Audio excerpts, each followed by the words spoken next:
Good morning, everybody. I'm on my lunch break. I decided to do a thought of the day because it just occurred to me.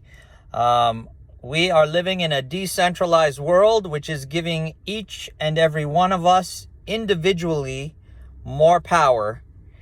And this is a great thing because before it used to be only the people at the 1% at the top had the power to do things that they wanted to do and make decisions. And it was always at the the detriment of everybody else below them.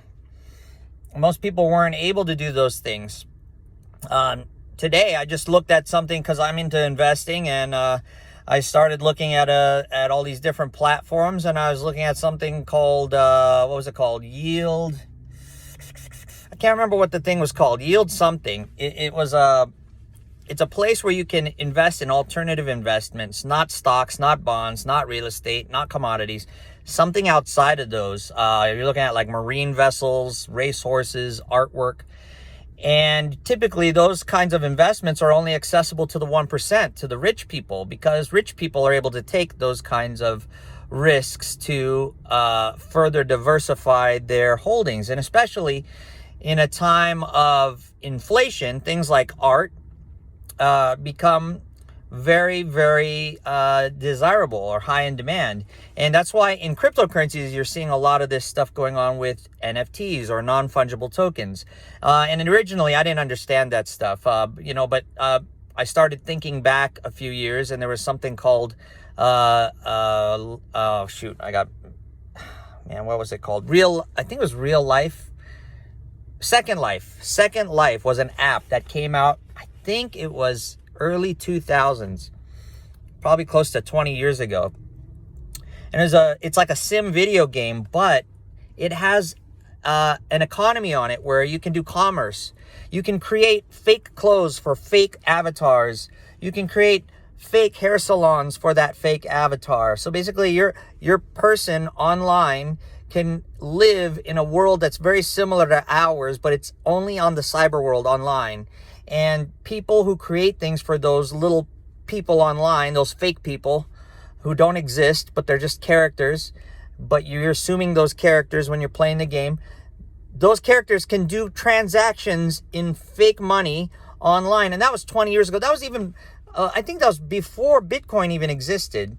And it was done by a science lab. They created this app, and I was very tempted to do it because I heard people were becoming millionaires just creating fake clothes for avatars on there and selling their clothing lines on there. I don't even know if Second Life exists anymore, but I think that's what the use case was for cryptocurrencies, where basically you don't have to have an education, you don't have to have experience, you don't have to have a job, you don't have to have anything that traditionally you would need to get a really high paying job and to be wealthy, and then to be wealthy to gain access to things. You can do it now as you are. If you have some kind of specialty and you don't even realize what it is, you could go online and you could start becoming a millionaire, just making money off of whatever that skill or knowledge it is of yours. But the first thing you have to do is you have to identify what that is.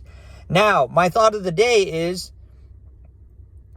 that a good thing? Yes, I think it is a good thing in some regards that you can be able to do things you weren't able to do before. But in a lot of ways, I think what that does to people is if they're not used to working hard and being humbled by struggle, they're all of a sudden wealthy and successful, they become very arrogant. And in my experience, arrogance has caused me a lot of problems. I've lost a lot of friends because I'm arrogant in some ways.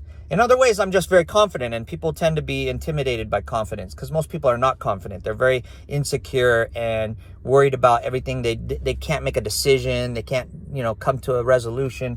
And that to me is also problematic. But if you can have everything you want like a king, and you've never had any struggle, or a queen for the women, you've never had any struggle, and you can do whatever you want and get whatever you want, there creates a certain level of untouchability or arrogance that makes you choose things that are very dangerous. So I think that they could be arrogance can be okay in most regards because it gives you the ability to make instant decisions and to get things done very quickly.